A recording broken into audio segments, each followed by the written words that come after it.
Assalamualaikum warahmatullahi wabarakatuh. Alhamdulillah, wassalatu wassalamu ala rasulillah wa ala alihi wa ashabihi wa man ittaba'a huda. Allah subhanahu wa ta'ala telah menciptakan manusia dengan diberi bekal yang lengkap, yang cukup. Dan bekal yang paling utama yang harus kita pelihara, kita jaga adalah bekal berupa qalbu. Berbicara tentang qalbu, orang sering mengisyaratkannya dengan kata hati. Di manakah letak hati tersebut? Ada orang yang menunjuk hati ke tengah-tengah badan ini. Duh, sakit hati, nunjuk ke tengah ini. Ada orang yang diberitakan operasi hati, nunjuk ke bawah. Tapi ketika ada yang diminta menggambar hati, yang digambar adalah yang ada di sebelah kanan, di sebelah kiri atas. Yang mana sebenarnya yang disebut dengan qalbu? Memang Al-Quran tidak berbicara fisik, tapi Al-Quran lebih banyak berbicara tentang fungsi. Surat Al-Baqarah menyebutkan thumma qasat qulubukum min ba'di dzalik khatamallahu ala qulubihim. Dalam surat Al-Anbiya kita temukan kalimat lahiyatan qulubuhum. Dalam surat Al-Anfal kita temukan wajilat qulubuhum. Apa itu artinya? Qalbu bisa gemetar, qalbu bisa merasakan takut, qalbu bisa menjadikan sumber permainan, sumber kemaksiatan, dan juga qalbu sebagai sumber ketaatan. Mana yang harus kita cari? Tentu kita harus mencari qalbu yang berfungsi sebagai sumber ketaatan. Langkah apa yang mesti kita tempuh agar qalbu ini mengantarkan kita untuk taat kepada Allah Subhanahu wa ta'ala? Taat kepada Allah adalah merupakan jalan yang bersih, yang suci menuju kesucian. Qalbu yang kotor tidak mungkin dapat bertemu dengan zat yang maha suci. Maka betapa penting bagi kita untuk berjuang membersihkan qalbu. Langkah apa yang mesti kita tempuh agar kita dapat meraih kebersihan qalbu, kesucian qalbu? Kita tahu dulu, qalbu itu sendiri adalah merupakan sesuatu yang sangat abstrak. Maka kotor dan bersihnya sulit untuk diukur, suci dan tidak sucinya sulit untuk diukur.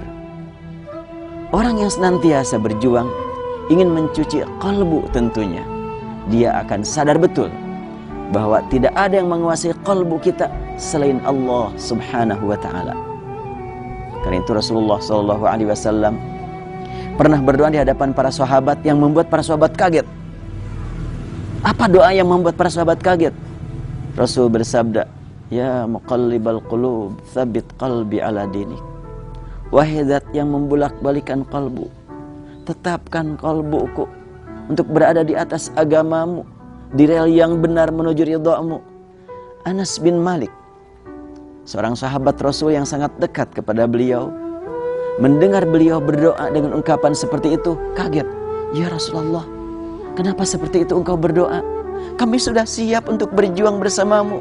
Kami sudah siap mengorbankan semua yang ada pada diri kami demi engkau, demi berjuang membela agama yang engkau ajarkan kepada kami. Tapi kenapa engkau berdoanya seperti itu? Rasulullah bersabda, innal qulub baina usbu'ain min asabi'illah yuqallibuha kaifa sya'. Qalbu manusia berada di antara dua jari yang Allah bulak-balikkan sesuai kehendaknya. Ketika mendengar Al-Quran, ketika mendengarkan nasihat, ketika mendengarkan peringatan, langsung terenyuh kalbu kita. Ya Allah, kami banyak berbuat dosa. Ya Allah, kami banyak berbuat salah. Lindungi kami dari bahaya-bahayanya. Selesai mendengarkan nasihat, keluar dari tempat tersebut, melihat yang sangat menarik, lupa kepada Allah, tergiur dengan perbuatan yang tidak membawa kepada jalan yang benar, akhirnya terjerumus ke dalam jurang kehancuran. Ini banyak dialami oleh orang-orang yang terdahulu. Maka kita sangat penting untuk senantiasa waspada. Jangan sampai kita terbawa arus, jangan sampai kita terbawa oleh ajaran-ajaran yang menyesatkan. Qalbu kuncinya harus senantiasa kita pelihara, kita jaga. Dan Allah Subhanahu wa ta'ala memposisikan qalbu sebagai tempatnya iman, tempatnya takwa. Dalam surat Al-Hujurat disebutkan, walamma yadkhulul iman fi qulubikum. belum masuk iman ke dalam qalbumu. Semoga Allah pelihara qalbu kita untuk tetap diisi dengan keimanan, diisi dengan kecintaan kepada Al-Quran. Wallahu alam. Assalamualaikum warahmatullahi wabarakatuh.